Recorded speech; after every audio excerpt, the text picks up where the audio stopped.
Whoa.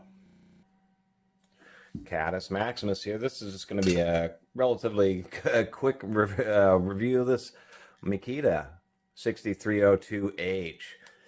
These were, as far as I know, all the 6302s and the 6302Hs were indeed made in the United States in the Beaufort, Georgia plant. They still have the plant, but when they replaced these with the DP 4000, 4001, DP 4001, DP 4002 series, they stopped production. They terminated the line on this, and then the DP series are unfortunately made in China. These are the Makita's famous Magnum hole shooter. This is their direct competition to what Milwaukee had. This thing has been out for almost 30 years, or I should say production, as far as my understanding, is about 5-6 years ago that they stopped production on these, but there's still thousands in warehouses. So if you look online, they're as available today as they were at any point on all the big websites. They want a lot of money for this. This was a pretty good drill. Now, back in the 90s, Milwaukee had their big 3-finger trigger, the Magnum hole shooter. Went up to about 5.5 amps in the final version. There were a variety of amperages of those Milwaukees. This is actually 6.5 amps, 550 RPM. That's what half-inch drills used to be. 500 to 600 RPM was the standard RPM. Then they started getting faster and faster. Nowadays, if you go to the orange box or something, you know, these DeWalts are really excellent drills, but these Type 5s, and these DeWalts have been out for more than 20 years, you know, now are pretty powerful, 8.5 amps, but 1000 RPM, they're getting real fast. And part of the purpose of a half-inch drill is not only to have more torque and power, but to actually have a significantly slower speed, so you don't burn up big bits, and especially when you're going through steel. Although half-inch drill bit through steel should be running around 700 RPM. When you're running large wood bits or hole saws through large bits through wood, or larger hole saws both through wood and metal, you just want the slower speed, so it builds up a little bit less heat, and people become obsessed with just more and more speed, sacrificing a lot of tooling and power delivery. That DeWalt, even though it has an 8.5 amp motor, it has 30% more power but 90% more RPM. So you're still going to get more torque out of this. Now, that isn't to say that what I'd ultimately recommend. These things are great. A lot of people have great memories about these drills. One of the first of the drills series where Makita started doing these fine ventilations, which do have issues getting clogged up if you're using them where there's just a lot of wood dust.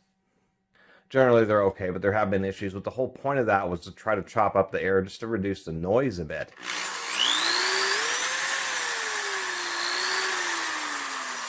And it is a little bit quieter, but it also changes the tone, so it's just not quite as loud to your ears. I should also mention that I finally got a hold of one of these 6302H versions. That's the heavy-duty version with the metal gearbox. They actually had a cheaper version, which was just the 6302, and the side handle screwed in the side, and it had a nylon plastic front casing. Now, this isn't entirely metal. We'll take a look inside, but with the plastic ones, this is the front half of the gear case. This is going to be the back half of the diaphragm, which is still high-quality fiberglass reinforced nylon. But nonetheless, you would hope that this would have been metal, but this is still their heavy-duty version.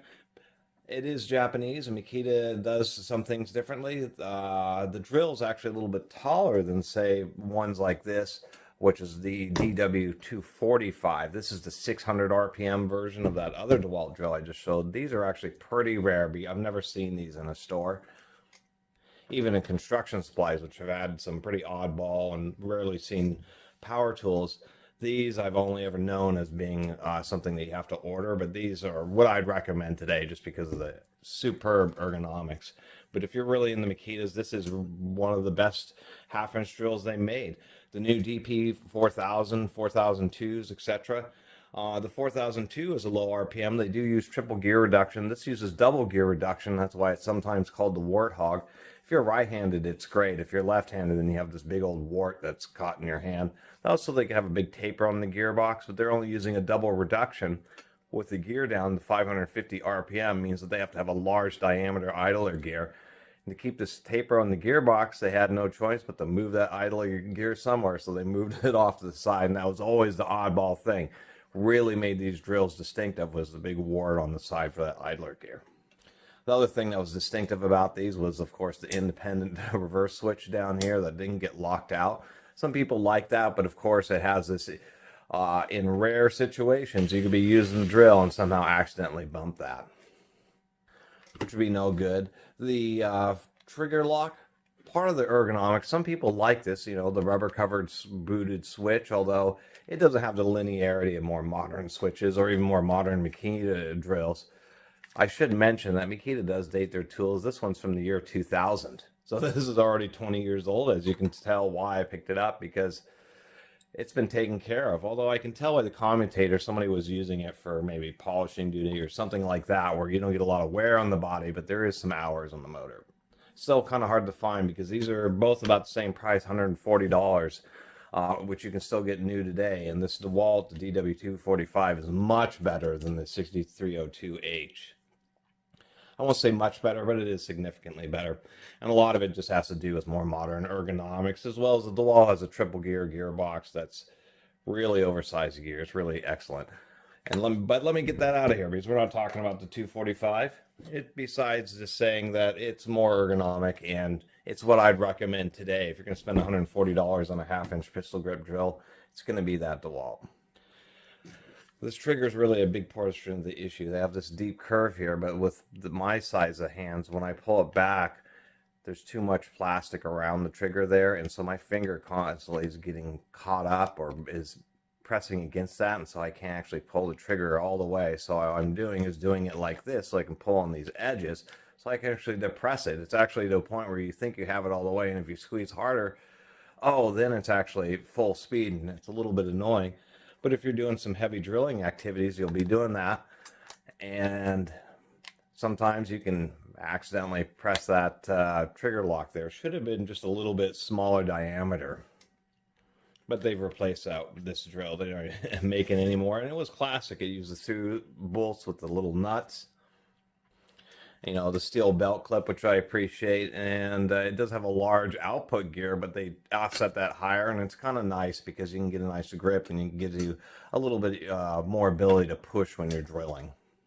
But the fond memories, there's a lot of reviews. I'm surprised there's just almost nothing on YouTube about this Makita drill, because this is like as famous as the 235G or the Milwaukee Magnum hole shooter was the Makita 6302H. I mean, this for decades was their big pistol grip half-inch drill. This was as good as you got in pistol grip.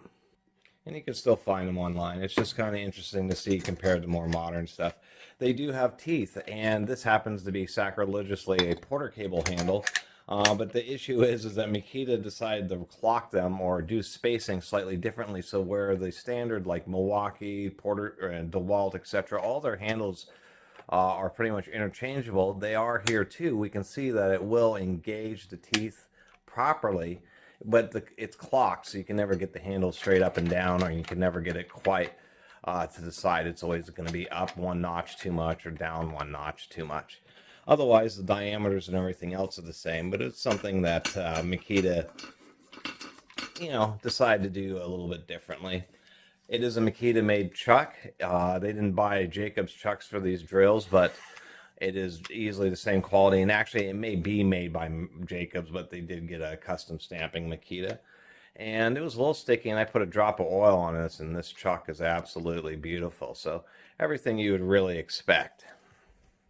I can tell you on the all-plastic, the non-H version, that it had a ball bearing on the spindle and 2 ball bearings on the motor, but the 3 internal bearings on the back of the spindle and the 2 for the idler gear were actually on sleeve bearings. So I'm hoping, I've never owned the H version, so I'm hoping it's all ball needle bearing in this one.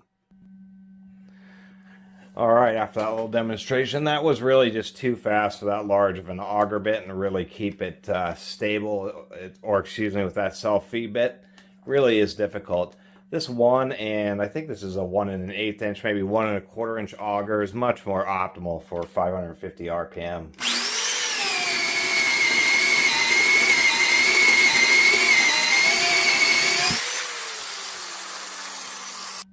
Let's do one more hole here. I was asking too much of that big old self-feed bit.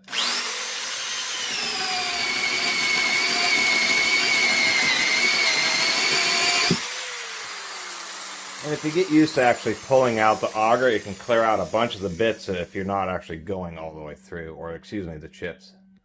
So I think I'll leave the quick teardown for the next video since I talked too much, and that was just generally my review. I decided to leave that little bit about jamming with the self-feed bit. One, to show it is too fast.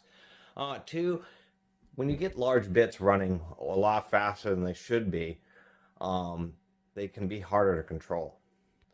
Just because you can't feel it starting to bind and react or anything. It's just moving so quick that when it binds, it just is like an instantaneous stop. And two, to demonstrate that, you know, I see why people really had a lot of respect. I mean, this, you know, when it really comes to push, comes to shove, it has a lot of torque. This easily was as much power. I mean, with the bigger motor, I would assume it actually has significantly more power than the Magnum hole shooter that it was directly competing with all the way through the 90s, and then DeWalt and Milwaukee went with the next generation drills, and Makita took a while. That's why they're still selling these things right up through the mid 2010s. And also explain, you know, since they kept them around for so long, explains why they're still freely available or easily available online new. So if you're really into Makita and the old style and kind of the way that they used to be, you can still get a hold of these. It is easily a respectable half-inch drill and a nice lower RPM.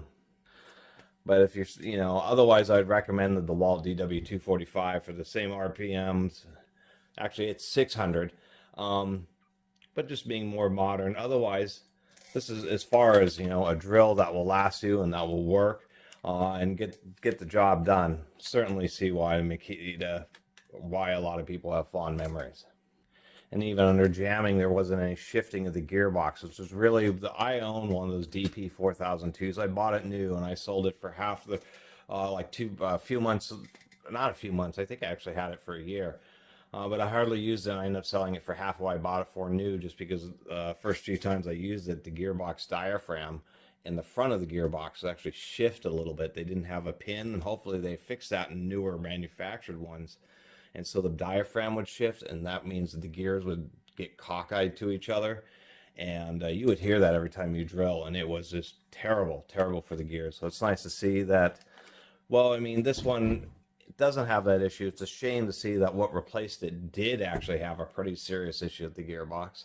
And it shouldn't have, because this is, you know, one of those really tried and true Makitas. Anyway, next video, I'll do a quick teardown, or I'll do my normal 10-minute teardown.